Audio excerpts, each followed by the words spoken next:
Hi everyone, welcome to my channel. Today I'm gonna explain to you guys how to use the comparative in English. We use the comparative to compare one thing to another thing. So in English we have the short and the long adjectives. There is a rule for each of them. I'm gonna use 4 adjectives so we can use the rules. So the first one is hot, cold, old, young. We're gonna use this for. The first thing to know if the adjective is short or not, you're gonna see how many syllables the adjective has. Like hot and cold, they have 1 syllable, so you know that's short. So the rule for that is adjective er plus than.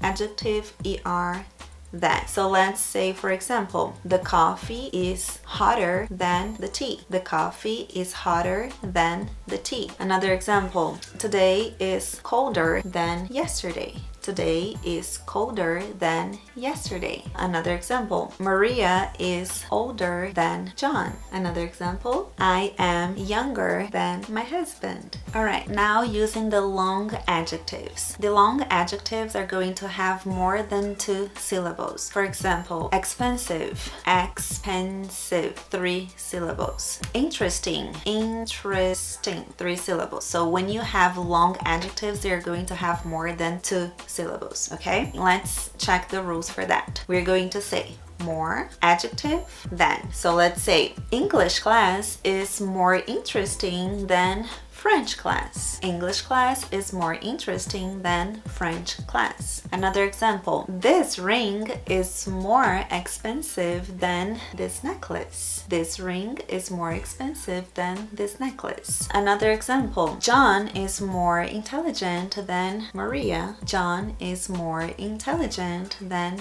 Maria. Alright guys, so this is the comparative form when we compare one thing to another thing using the short and the long adjectives. So if you liked it, subscribe to this channel and like this video.